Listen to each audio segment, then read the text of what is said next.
Welcome to Hood Champion Boxing and Sports. In boxing, you find a way to win or you find a way to lose. Devin Haney and Brian Norman Jr. are going to be scrapping. And I'm going to tell you, man, I can't wait for that fight.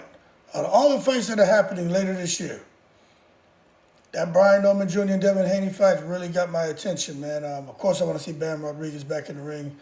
I want to see everybody. But I really want to see what happens with Devin Haney and Brian Norman Jr. because I think Brian Norman Jr. is a nightmare for Devin Haney. But one thing we know about Devin Haney, man, he can fight, he can box, he has fast hands, fast feet. Seems like he's trying to put on functional mass like Terrence Crawford did to be more explosive, to be stronger, to still have the speed of a 135-pound fighter, but definitely have the power of a 147, 154-pound fighter, which he's going to need against Brian Norman Jr. So to just totally dismiss Devin Haney as a threat towards Brian Norman Jr., I think is unfair, but at the end of the day, you got to go with the guy who has been at 147, and you can look at Brian Norman Jr. and see that dude built like a tank. He probably should be at 154. But nonetheless, I think Brian Norman Jr. gets the win. But this is the question. If Brian Norman Jr. beats Devin Haney, and not just beat him, I mean knock him out, but bottom line, he gets the win.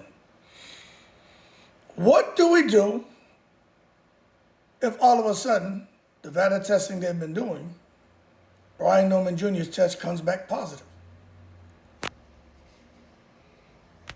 What do we do?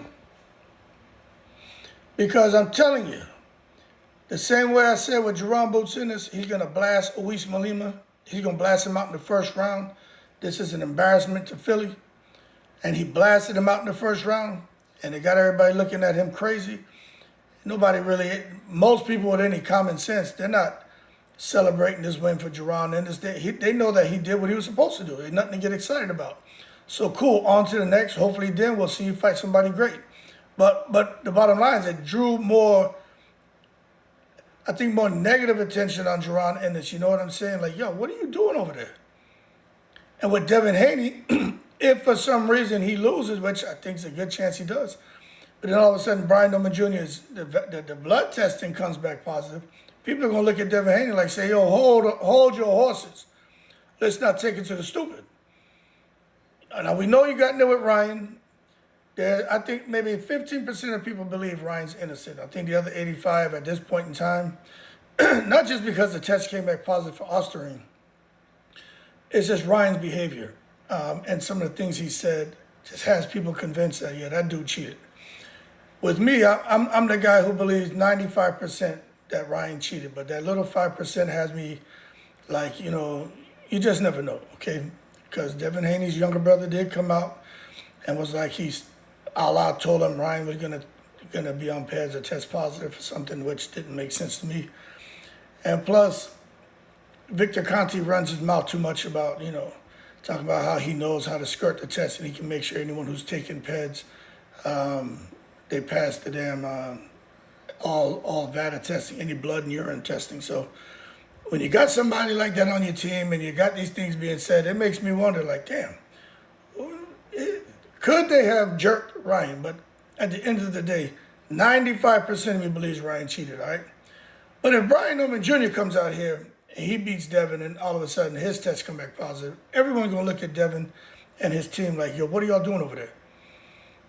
So you're trying to tell me now the 2 times you get in a fight where you lose, both of those fighters, blood and urine tests come back positive for something?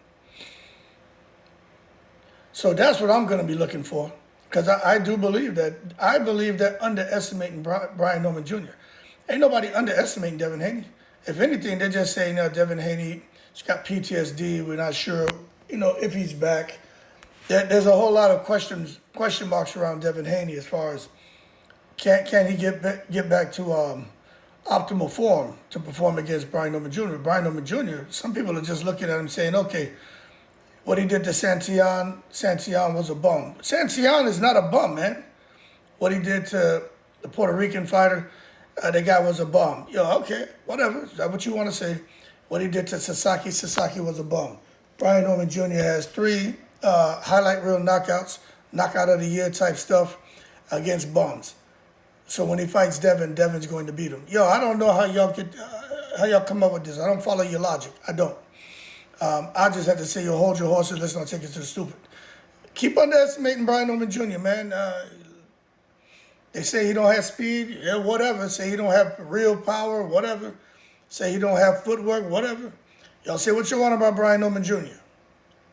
Now, when I do my videos, I stir the pot. I may argue one day about Devin and how he can win the fight. Next day, how Brian Norman Jr. can win the fight. But I'm going to remain consistent in one thing. I'll stir the pot, but I'm going to make sure I say, either before or at the end of the video, the way I feel now, and I still feel that way, I just think Brian Norman Jr. wins the fight. I do. But I understand functional mass. And for those of you who are saying, yo, you keep talking about this functional mass. What is this functional mass shit? Anybody in here ever lifted weights? Ever ran track or done anything? You know, there's certain exercises you do to increase your explosiveness, to increase your speed, to increase your power. You see a lot of athletes when they first come into, pro sports, or even college. They have people work with them with a proper diet to put on muscle, proper workout routines for them to become faster, stronger, more explosive while putting on size. So a guy could put on 20, 30 pounds and be faster than he was when he was lighter. And would definitely be more stronger, more explosive. So that's what Terrence Crawford did when he faced Canelo. Still had the speed of a welterweight, but had the power of a super middleweight. Devin Haney could be trying to maintain the speed of a 135-pounder, but had the power and explosiveness of maybe a 154-pounder, 147-pounder. And that's why it makes the fight interesting. But I just feel when the assassin, who's all about silent violence, Brian Norman Jr., when he gets in that ring with Devin, if he puts them Atlanta, Georgia, bing-bings on Devin, I think it's going to be interesting if all of a sudden his pet test comes back positive. Because I'm going to be looking at this saying, yeah, bullshit flag thrown. Devin Haney, every time he loses? No, he gets in a fight where someone gets the best of him, all of a sudden fighter's got to be on peds. That's going to be a horrible look for Devin Haney. So let's hope none of that bullshit happens. If he loses, he loses. Brian Norman Jr. loses, he loses. You know what I'm saying? No ped drama. We ain't got time for that. But I tell you what, if that shit surfaces, it's gonna make Devin Haney and his team look crazy, especially his pops, Beijing Bill. Anyway, y'all keep cool. I'm in the breeze.